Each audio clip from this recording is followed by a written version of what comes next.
So, a very warm welcome to my guest, Elisabet Sahtouris from Hawaii. And I just want to read a short introduction about you, Elisabet. I'm quite aware that with your life experience, this is just a tiny bit of what you bring into the summit. But Elisabet is an internationally renowned evolution biologist, cosmologist, and futurist, professor, author, and speaker, teaching in the history of Earth life, including us humans, the nature of living economies we must emulate, and how to navigate our perfect storm of crisis. Yes, and indeed, we are in that. And Elizabeth, the question which kind of came just up naturally is, I heard that where you are on those islands, there's a very special atmosphere and quality and energy. And you just mentioned that you got a spirit call to move there. And maybe we start you just sharing what this call was about, how you received it, and why life moved you there. Mahalo, that's thank you in Hawaiian. And aloha mai kako is welcome to you all, people who are watching us. Yes, Hawaii is a very special place, although, of course, our earth is just full of special places, many. What's a little different about Hawaii is that we are the most remote landmass in the world, in the center of its biggest ocean. And it is a place where navigators for thousands of years have been sailing across oceans in small canoes. And when I talk about our being in the midst of a perfect storm of crises, this is a perfect place to talk in navigational language of these ancient wayfarers, because very recently, one of the ancient Polynesian canoes was reconstructed. It's called the Hokulea, and she sailed all around the planet without a compass, as the ancient navigators did, because they understood the ways of nature so well they could not be lost. And that's where I take my direction. Can humanity learn the ways of nature so well that we cannot be lost in what we're doing on this planet and where we are headed? I get goosebumps all over. I so resonate with this beautiful story. Wow. Yeah, and Elizabeth, maybe um, share also a bit about you. You bring this background as a biologist, so you are very aware of this wisdom which is hidden all around us in nature, and where you kind of invite us with this story to reconnect and remember. And what brought you there to study biology? What attracted you in the first place? Well, I had the good fortune to grow up in the Hudson Valley of New York State in the USA, at a time when it was the end of a Great Depression. And the grown-ups were mostly farm people who had emigrated from various countries in Europe. And they were all taking care of each other in ways that we would do well to emulate now. It was a time of the Great Depression. People didn't have much money. There was still huge unemployment. But all these European settlers in the Hudson Valley had different farms, and a shopping trip when I was a child was to get into my father's truck, loaded up with vegetables my mother had grown, all organic. We didn't have that word yet, but there were no farm chemicals yet. And so we then went from farm to farm. One farm had a cow. One of the cows was just for our family. So we knew exactly where our beautiful raw milk full of cream came from. We made butter from the cream, and the cows were health inspected twice a year. So it was easy to trace by having the farmer dedicate each cow to a family and keep track of which one was milked. And then we go to another farm and they had chickens and eggs, and another farm had all the fruits, the plums and peaches and cherries, and a big cider mill for apple cider and honey. So we watched Uncle Gus smoking his pipe and with all the bees from the hive sitting all over him. We knew where our food came from. And this caring and sharing among people is so important for us to relearn now. So I'm blessed at the age of 84 to have had a long life in which I kind of feel I came full cycle from an early depression into a new version of a Great Depression. And of course, so many things have happened since then. Because I was a child allowed to run free in nature, I early asked a lot of questions about how nature works, and that's what drove me to studying biology. And then, of course, I was trained in what I've come to call Western science because the world has many other sciences. And in Western science, evolution was focused on only the Darwinian story of human nature as being fiercely competitive and economies as only expanding, and taking all the turf you can get and multiplying as fast as possible. And the physics of the worldview in Western science was that we live in a meaningless, purposeless universe that's running down by entropy.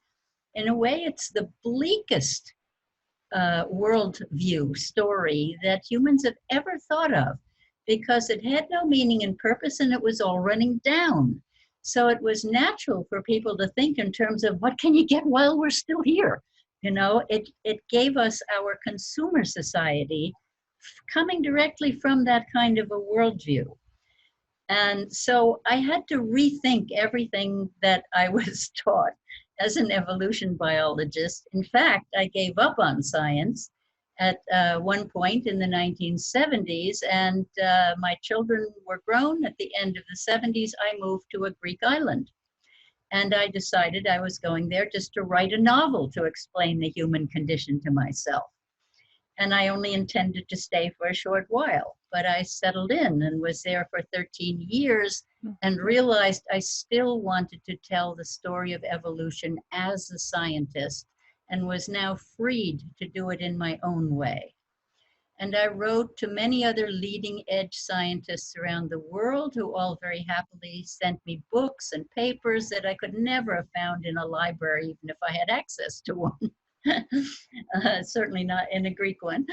And I made friends with people like James Lovelock, the author of the Gaia hypothesis in England, and his partner, Lynn Margulis, his work partner, Lynn Margulis, who told us about the microbiology world.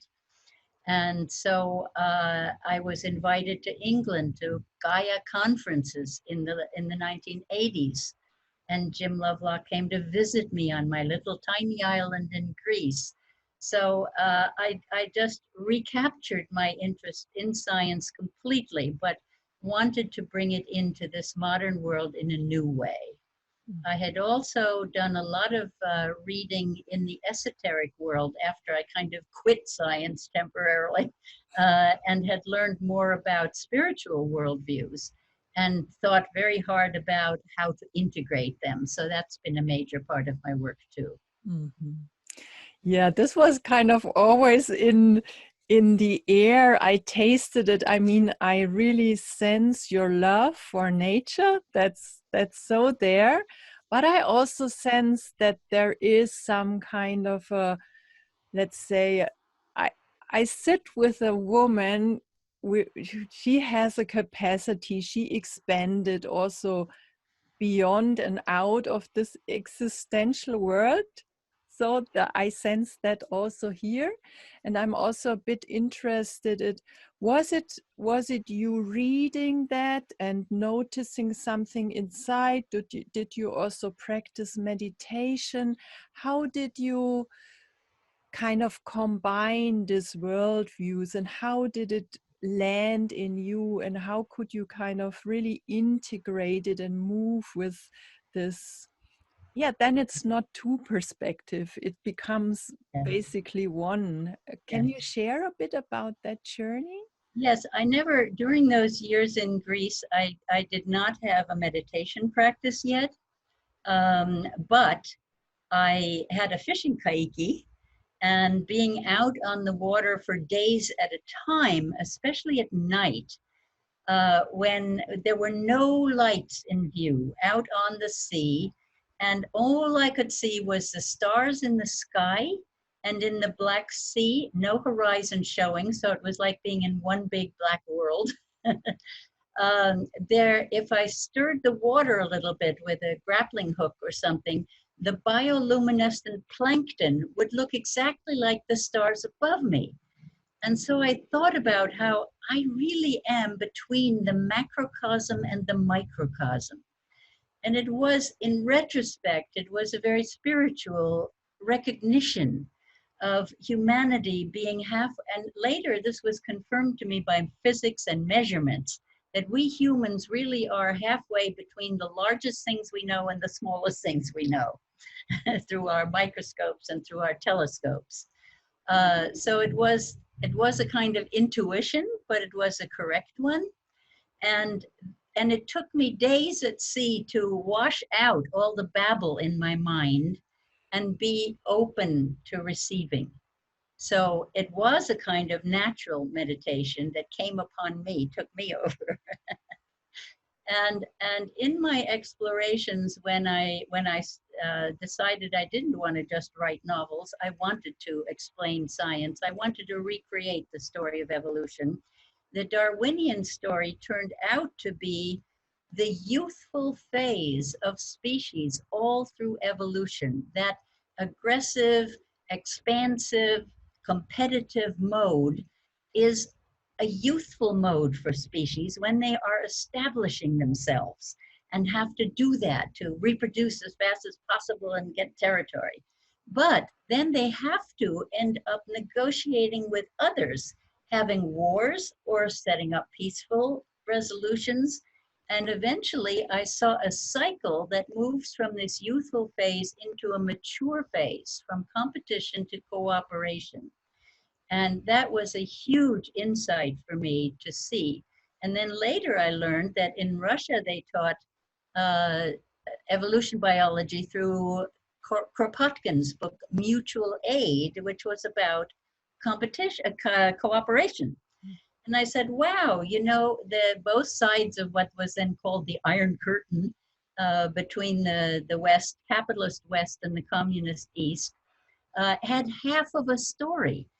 In the capitalist West, we were sacrificing community to individual advantage. And the Russians, on the other hand, were sacrificing the individualism to community for their political reasons. But if you put the two together, you saw a cycle from this youthful competition to mature cooperation. And I discovered that that cycle runs all the way through evolution for 4 billion years, from the earliest bacteria up. They went through the competitive phase and then cooperated to build the only other kind of cells ever invented on the planet. You have either bacteria or nucleated cells. And the nucleated cells were giant cooperatives of bacteria. Well, because they were new on the planet, living side by side with all the bacteria, these big collectives, cooperatives of bacteria, they were new on the planet, so they had to go through the youthful phase. And after that, it took 2 billion years to get to the nucleated cell, and another billion years before the nucleated cells formed their cooperatives as multi-celled creatures. And the rest you know from what you learned about evolution in school, right? The multi-celled creatures are the ones we have focused on, from the smallest, you know, through all of the evolution from the seas and coming onto land and the flowering plants and the dinosaurs all the way up to humans. So now we humans are repeating the cycle again. And we have had many indigenous cultures which moved into the mature phase within certain areas of the planet, but it's not been done before at the global level. That is what is new now, that for the first time, we have to move from a global economy rooted in greed and competitive advantage, also called greed, to the mature way of life on our beautiful planet. Mm. Thank you for really painting us this journey into our memory and into our awareness. And I just wonder, I mean, I had this call to organize such a gathering of experts really sharing their perspectives on how we can evolve now in this time, because I sense the turmoil, the crisis, and all of that I see as a huge chance and opportunity. I have a sense I'm waiting for that since my childhood, because Yes, I felt something is out of order, something is not really working harmoniously. That was a sense from my early childhood on, and I now sense, now we have so many opportunities to I wouldn't say really to do so much, but I resonate a lot with what you said, to tune in and to remember and to align with what nature and the intrinsic impulse evolution, which has evolution kind of really is just there. We kind of, when we listen to it and when we tune in, we get our calls and our pushes, and synchronicity happens. And I would like to hear from you, Elisabet, what you see as an opportunity when we come together in such events, and there are many all over the globe, which I appreciate a lot, because I sense it crucial to really cooperate, to come together, to create an atmosphere where we attune to our heart, to deeper wisdom, to such an intrinsic intelligence I sense.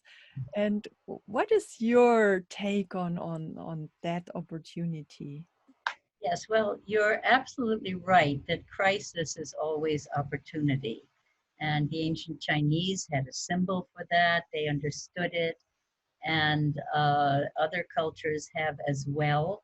And because when a crisis happens and things really fall apart, there's opportunity for reorganization, and there's high motivation for reorganization. So on our planet, there have been five what they call great extinctions, when almost all life was wiped out, usually by some cosmic accident, some meteor falling on the earth or things like that. The last time was the meteor that wiped out the dinosaurs, right? And that gave the opportunity for mammals, like eventually us, to evolve. Um, but I'd like to give you a metaphor that I came upon that automatically integrates science and spirit as background for this next part of our conversation. I look far and wide for what is it that physicists, whether they are teaching standard Western science or being leading edge physicists, quantum physicists, what do they all agree on? And what they all agree on by now is that the universe is made of vibrations. That the whole universe can be conceived as a set of frequencies of vibrations. So I thought, a keyboard on a piano is a set of vibrations, right? Where you can count from one to the next, but it's really a continuity of vibration. So if you picture yourself in front of a piano, in the low keys, the densest part of the universe is matter. And then as you move up the keyboard, you get to electromagnetic energy. Now, Western science started at that low end of the keyboard, the matter end, to try to understand the universe. And so they measured everything. They said reality must be measurable. It's not real if it isn't measurable. And so when first electromagnetic energy was talked about in the world, it was a stage show, magnetism and things, and it was considered woo-woo, not real by scientists, right? But then they developed instruments that could measure some aspects, at least, of electromagnetic energy, and it came into the world, the reality of science. Then along came Einstein and showed that matter is energy and energy is matter. He had a very simple formula, E equals then mc squared, was the relation between matter and energy, showing it was all the same thing. So now the music can be transposed up and down that part of those two parts of the keyboard, right? However, Western science gets stuck after that because as the vibrations get more refined, higher frequencies, the measuring instruments made of the dense matter don't see it anymore, can't perceive it. And so if you look at the other sciences of the world, most of them, for instance, from the East, the Vedic scientists, the Taoist scientists, the Arab scientists, they all started at the other end of the keyboard in the high vibrations of mind, spirit, consciousness. So imagine your keyboard all within cosmic consciousness, just pulling out these different frequencies that are within it, from the lowest to the highest, from the densest to the finest. And when you start at that high end of the keyboard, you see that the way to understand the universe is that as the vibrations slow down, you get to electromagnetic energy, and you slow them further, you're in the world of matter. So the Taoists had the same kind of keyboard model with matter, energy, spirit, right, as the sequence. So once you see that you can look at one same universe from completely opposite sides. And one science will tell you consciousness is a late emergent product of material evolution. It somehow emanates from our physical brains. And the other science will say, no, no, no, no, no.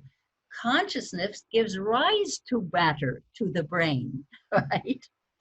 So the beauty of having one metaphor that incorporates the opposing perspectives is very important, because then we understand why people are saying the things they are, and we can begin to talk about a global unity by recognizing that we all have to look at the universe from different perspectives. No, each consciousness is like one point in a vast universe. Our little consciousness, when you go inside, you see it has no boundaries. It's connected to the greater one. And meditation shows that you can reach to the far ends of the universe from your physical body. And they say angels are lined up for human bodies because they can only play in the high keys. When young kids incarnate, I'm also believe in reincarnation, that we have many lives. When young people come here and see what the rest of humanity is doing, they say, oh, let me out of here. You know, this is bad. And I say, oh, but you don't want to destroy the physical body, because music isn't as good without the low keys. And you can teach yourself to go out of body from your body. But if you destroy it, then you're stuck only playing where the angels play. And you can't really have this full experience. Only from a physical body can we learn to ground cosmic love all the way to our physical toes. Wow, lovely. What a beautiful metaphoric story. I resonate a lot with it. I mean, I offer people frequency and energy work and do also distant healing. And I explain also, I work like a piano tuner. This is what I say. I tune you into your original frequency, that you have a bandwidth where you can play on. So that's beautiful to hear it from you. Very similar. It's just a very intuitive understanding how I see us there.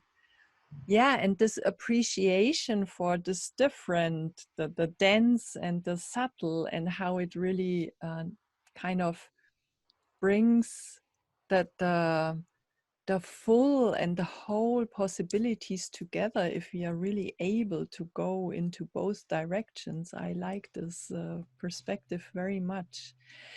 And when you look now, I mean, we just, I generalize that a lot, but with this understanding and your decades of experience, and when you look now into this global situation where we said this change and structures falling down, what do you see and sense as important to focus on, maybe kind of an inner attitude and actions which could really support us in evolving into a higher stage of being a human expression on this planet?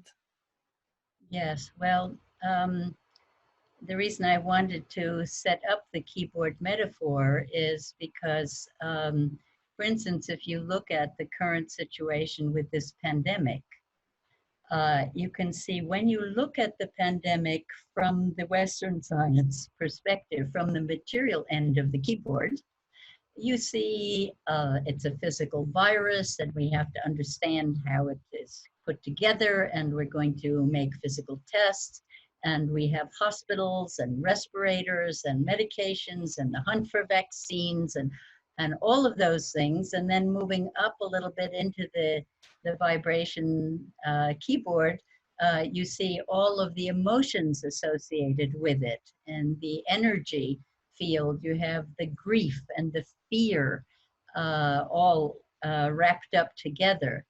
And but if you go to the other end of the keyboard and you say, is this really the revenge of nature because we've been so destructive or something, as some people are saying? And I say, nah, I think that we went to our own soul level, to our higher selves, and we realized that the world is not responding fast enough to the global warming, to the dangers that we're facing, to getting rid of the greed, the oil economy, moving into green energy. We know that these things have to be done, and it just isn't happening fast enough to keep up with the changes, with the fires and floods and warnings everywhere. So suppose we souls got together and said, we have got to go into a retreat. Uh, let's see, how can we lock ourselves up for a while to stop all this damage? And of course, we've been told, no, there's not enough money for a green economy, and you can't you can't change an oil economy quickly and things. And we locked ourselves up. And within days, the earth started to respond in very positive ways with the humans locked up. And we began to see the skies clearing with this dramatic lockup. We stopped the economy cold, right? And we saw the earth responding favorably. And we saw ourselves moving into our hearts and elevating caregivers to the heroes and sheroes in our world, which is exactly what we needed to do. Instead of admiring the people with the greatest financial wealth, we now admire the people who can most care for each other and take care of each other. So I think it's a very successful mass epidemic we caused. And of course, we knew the only way to make it happen was to make it through a very serious health threat. It had to really seriously make people afraid. It's an unknown virus. We don't know how to heal it. You never know whether it's around the corner. We have to mask ourselves and protect ourselves from it. And only that way could we get everybody around the world to immediately say, okay, you want us to lock up, we lock up, right? So I think we created it. And I think we created it for a very good reason, and that it's having a very good outcome. The thing that's most important now is how do we ensure that the things we do can be maintained, that we do not go back to business as usual, that we never go back to business as usual, but that instead we make massive efforts to take care of each other, especially in our own local situations, to become food self-sufficient, to become energy self-sufficient. These are the important things we're learning now. Even though we're connected at this global level, the internet must develop as fast as the internet. Our hearts are now locked into each other. We know the oneness. We know the power of our numbers. We know we have the wonderful teachers of nonviolent resistance. We know how to do it, and we're already demonstrating it in the streets. Look how quickly, while still in lockup, we took up the terribly damaging issue of racism in the world. And we're doing it with our masks on for the most part and doing it peaceably. And even the highest military commanders are saying, no, we will not be ordered into the streets against our own people. And the chiefs of police in several cities in the United States are walking unarmed with the protesters, saying, we want to be of service to our communities, not to do these terrible things to each other. So huge lessons are coming in very, very quickly now. And this is the only thing that can save us now, is that we must understand there is nothing in the physical 3D world that doesn't have its upside on the keyboard component. We are not bodies with minds and souls. We are body, mind, souls. We are the whole keyboard. The universe is the whole keyboard. Everything in our world, we must know now, has all of these components. And if we strengthen our spiritual connection, our heart connections with each other, they are what will change even the climate. Even the climate, because the earth will be so with us. Yeah. Makes Very sense? touching, very touching. And I resonate a lot. And I sense also a big awakening of heart and care, as you mentioned.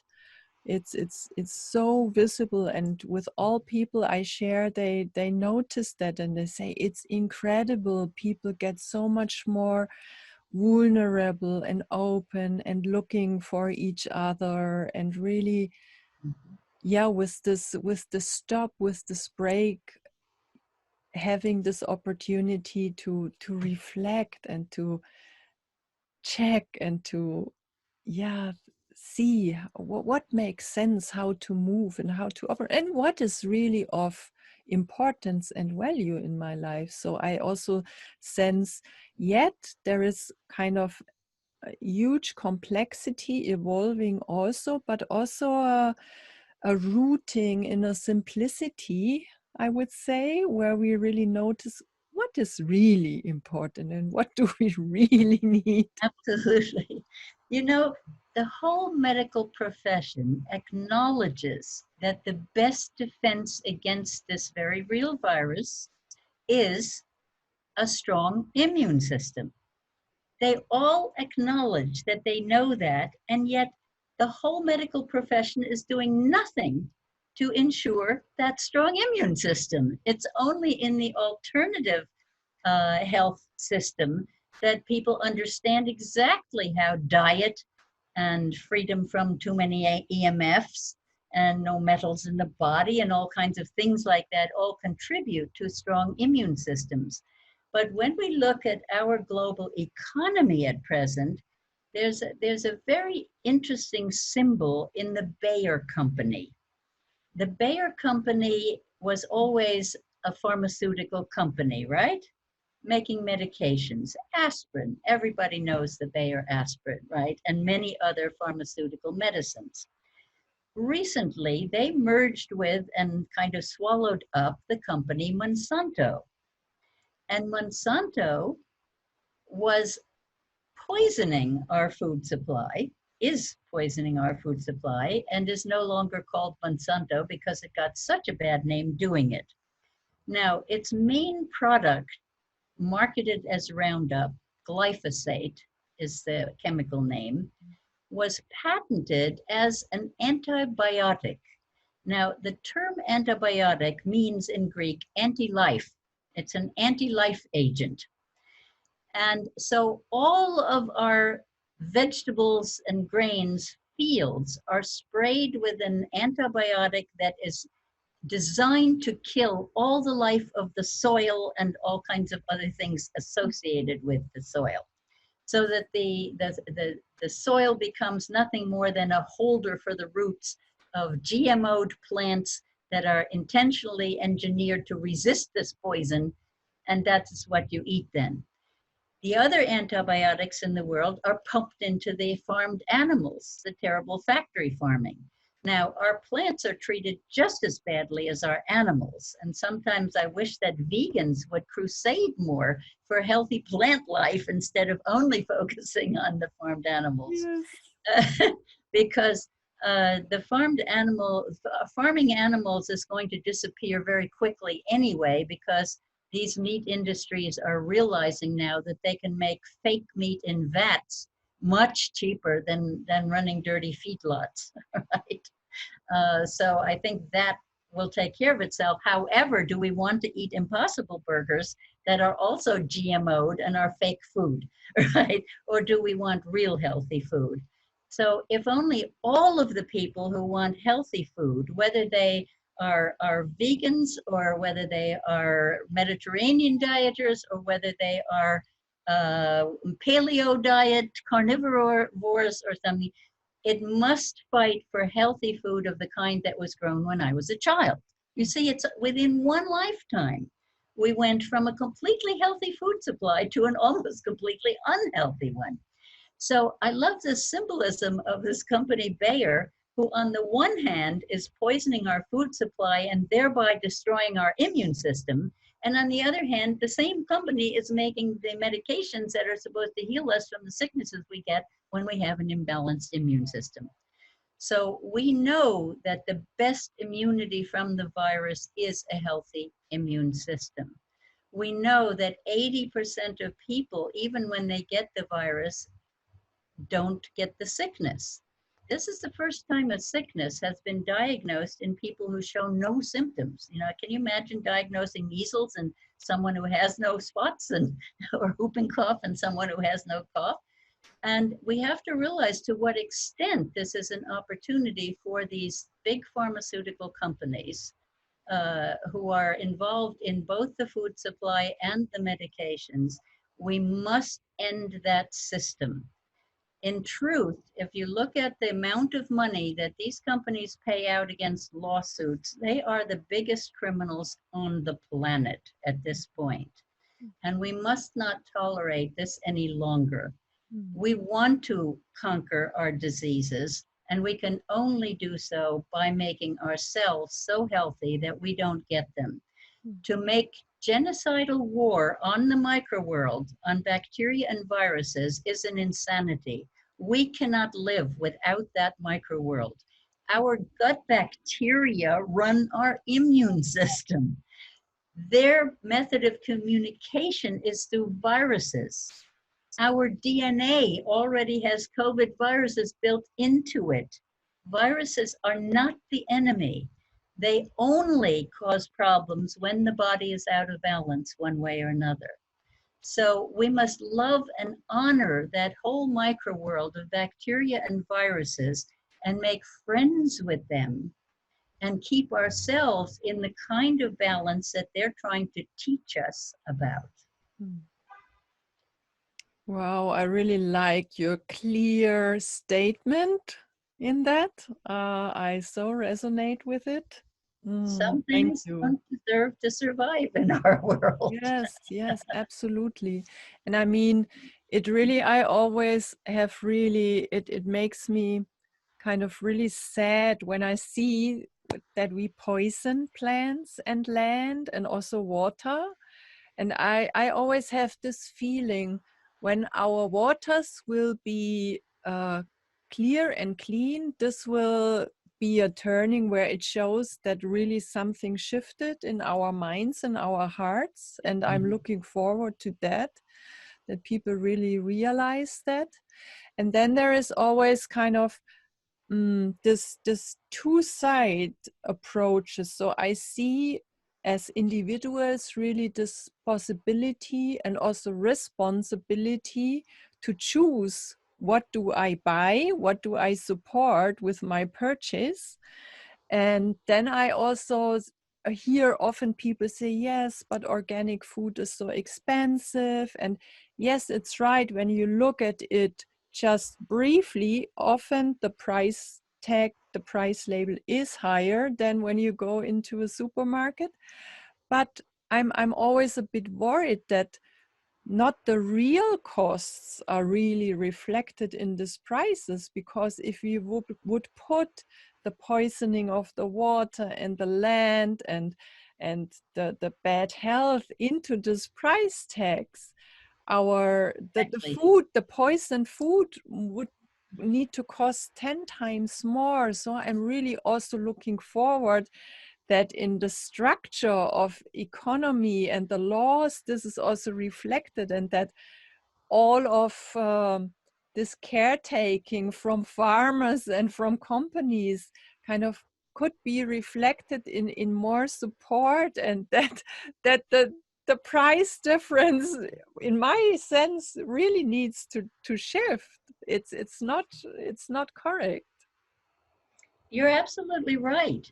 You know, we don't account for the costs of this bad, toxic food system at all in terms of the healthcare costs and all the other things as you mention it. It's absolutely right. For an individual, of course, uh, getting together with other people and finding ways to do community gardens, and you can even grow so many things at home in very small backyards and things. The food forests and the permaculture and all the ways we have of doing it, and all the examples like the Global Eco Village Network, GEN, and in the US, BALI, the Business Alliance for Local Living Economies that I have championed for a long time. Local living economies, because organic food is actually cheaper to grow because you're using free natural products. And we have some wonderful new technologies being developed here in Hawaii, like a TCOM system where within one cargo container, shipping container, you can build a whole factory in which you can put all wastes up to steel mesh tires and vaporize it inside, and get out a biofuel and charcoal for organic farming. And we have solar powered boats that can pull up deep sea water and desalinate it very quickly and pump it onto land. And we working hard with breadfruit as the most wonderful natural food that takes no work whatsoever to grow, and makes a very, very versatile product that can do everything a potato can do in your diet, and much more when it gets ripe and orange and sweet. And you know, you can make the most wonderful desserts and main courses. And now the big multinational companies, including one in Germany, is going after this, and how can we genetically modify it and monoculture it? It belongs in a food forest with its friends. And the tree proliferates wildly in nature, but they say, no, we have the only patent, and only from us can you buy these trees that were forced to life in a laboratory. So it's a constant struggle. You know, when we find something good, they like to take it over. But we know so much about what to do, and every person who wants a better life can find ways to contribute that are meaningful and fun for each of us to do. We can talk a little bit more about that perhaps. But anyway, we must take seriously that we will have to feed ourselves locally, and recognize that, you know, the 13 biggest of the 20 biggest cities in the world, 13 of them are at sea level, and their piers and airports are at sea level and can get wiped out overnight when, with one big tsunami or something. Supply lines are going to be interrupted more and more and more. So local self-sufficiency is definitely the most important way to go now. Mhm. I like that you brought in also fun into our conversation. And what I sensed a lot while I was listening to you, Elisabet, was creativity, really this reawakening and tapping into our huge capacity to be creative. And maybe you can share a bit more your your perspective on bringing fun and creativity in innovations, in how we deal with things. And yeah, I do. Sorry, I don't know why I. doesn't matter. You're back. Yeah. Um, yes, well, you know, each of us who considers themselves a world change agent now, and I think most everybody who's watching us puts themselves in that category, has something that makes your heart sing, so that if you do it in a way that it contributes to a better world, you will become an attractor to other people who want to do it with you. That's the important thing, is you want to not just do the thing you love doing, but to become an attractor. When people see you enjoying that, you're writing music for a better world, or that you're doing voter registration drives because you're passionate about politics and getting the right people elected, or whether you are inventing new clean green technologies, or whether you are actually growing food or teaching children in new ways to bring out their creativity. You know, whatever makes your heart sing will help you become an attractor, so that other people will automatically gravitate to you, saying, wow, she's having fun, he's having a good time, let's go see what that's all about. Right? So I like the Rumi quote, one of my favorite poets, who says, why do we stay in prison when the door is so wide open? Mm. You know, we know all the things that need doing, we can do them. I like to say to young people, you know, it's not hard to make the future that you dream of. Look at all the things your elders are doing that you disapprove of, that you don't want in your world, and just don't do them yourselves. If you don't want war, don't do it. Even in the 1960s, we had a slogan poster that said, what if they called a war and nobody came? And then all the young men tore up their draft cards, and that was the end of the compulsory draft. Unfortunately, the economy got bad and unemployment was bad, so they had to go into the military to make a living. But so we have to keep on getting creative again, right? I also like save water, bathe with a friend was a fun slogan back then too. Because we were very creative in those days, and that was the first wave. Now we're in a second big wave of recreating that kind of creativity and fun. You know, the big festivals, like, do you know the Zoom festival in Portugal? Mhm. The Boom Festival, Boom, boom, sorry. boom. Zoom is what we're all doing these days, like now. We're on Zoom. Yes, The I never Boom, was there, but I know about it, and I have friends yeah. visiting. So, you know, 40,000 people come, and they have composting toilets, and they're growing organic permaculture gardens from the composting toilets directly into the garden, doing it all right and in sanitary ways. And so every year, because they now have permission to leave their hand-built structures and their gardens, it will be a more flourishing garden every year. And that's with all the wonderful music, all the different kinds of music, and the dancing, and the create arts, music, everything there. These will be the people that are sought out in refugee camps. Why aren't we doing this in every refugee camp in the world, instead of the people huddling in tents without good food? Why don't they put them on the land to grow their own food? If Boom can do this in 2 months, have a vegetable garden flourishing with edible food, that could be done all over the world. What a transformation it would be. So you see, the creative alternative people have become the teachers. Mm. It's just not quite recognized. People aren't putting it together. the ones in charge of refugees don't go to those festivals, right? So we have to make these connections for them. Absolutely. I mean, oh, I also always had this image. I thought, why don't they grow their food? And I know I'm really one initiative is very dear to my heart since I heard from it a few years ago. It's ecosystem restoration camps. Mhm. And they go where they are invited, where there is really destroyed land, and they build camps, just similar you described with the Boom Festival, just smaller.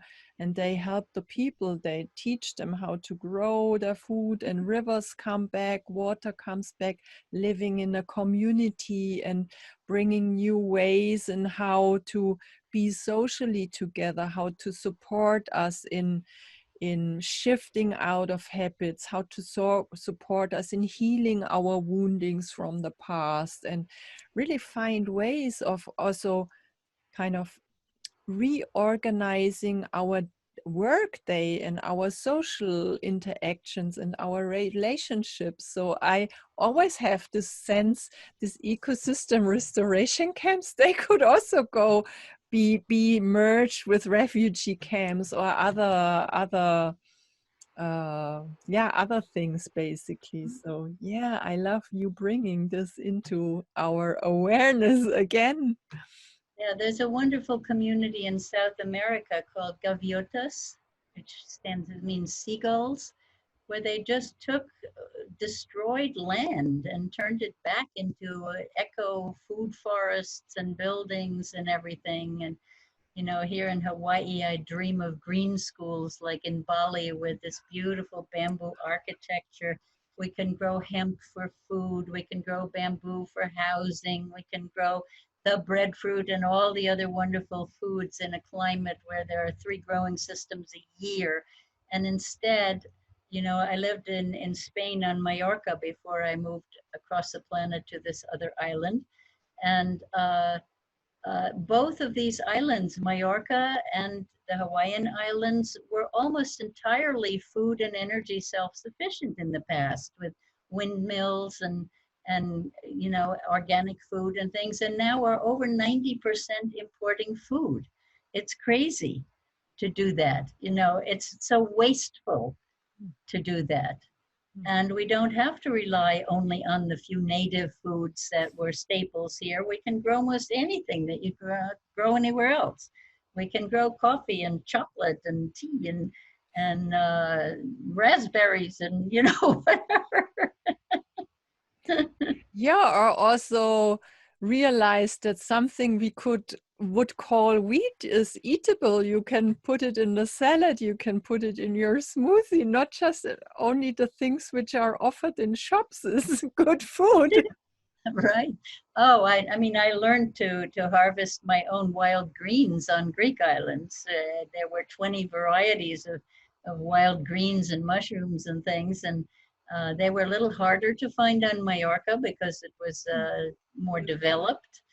And absolutely, if you have those wild foods available, or I really love the concept of food forests where you let all the plants that like being with each other.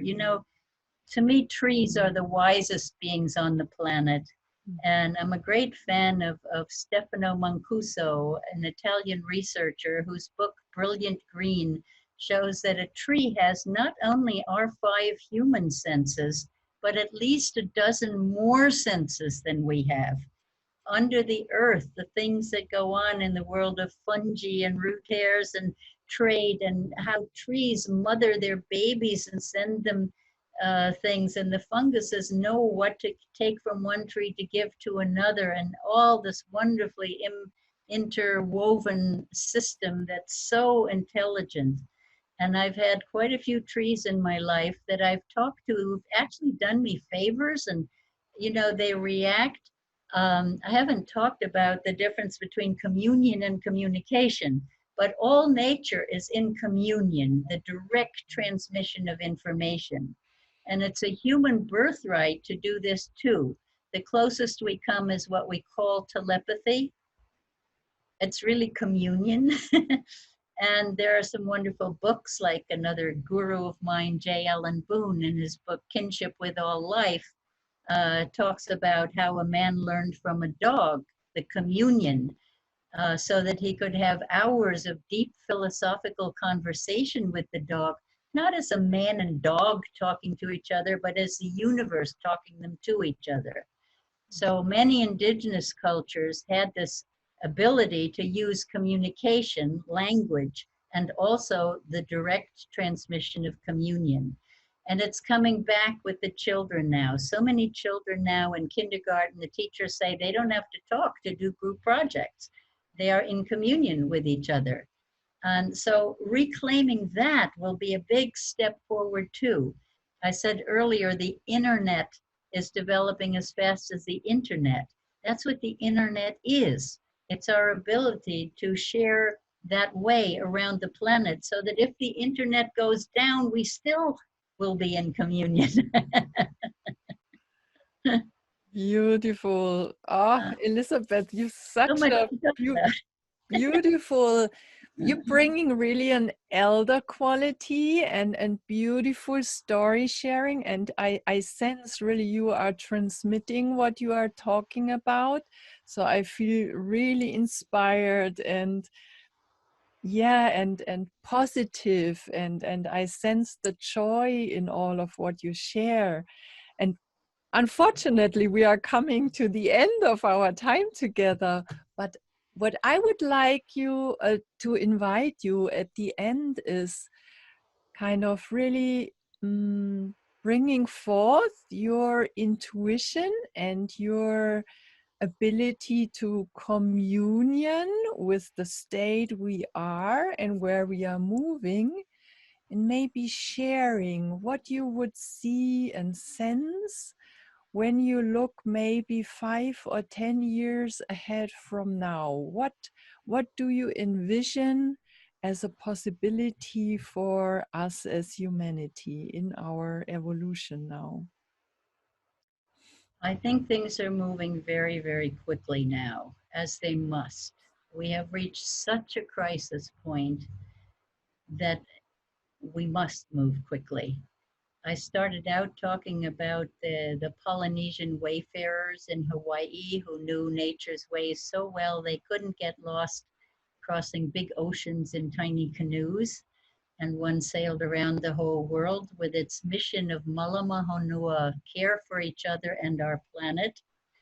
And so the Polynesian sailors taught me something that was, we look at all the signs of nature to find our way. And when all of them fail us, we stand tall in our canoe until we can see our destination.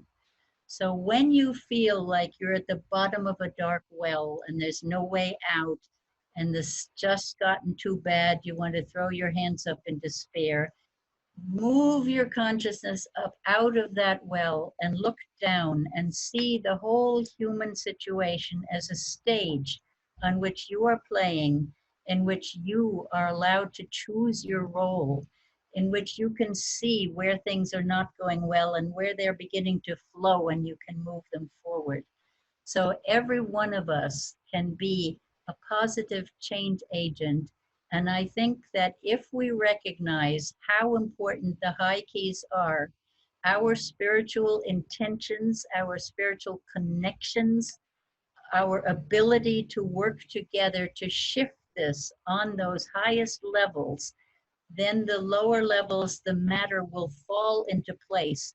CEOs will quit their jobs. They won't know what hit them, but they'll suddenly see the light and say, I want to play with you guys. So I see a lot happening very quickly now. There's no payoff in pessimism. Optimists have more fun and a much better chance of success. So be an optimist, enjoy what you're doing, and all play this beautiful whole keyboard music together. Aloha.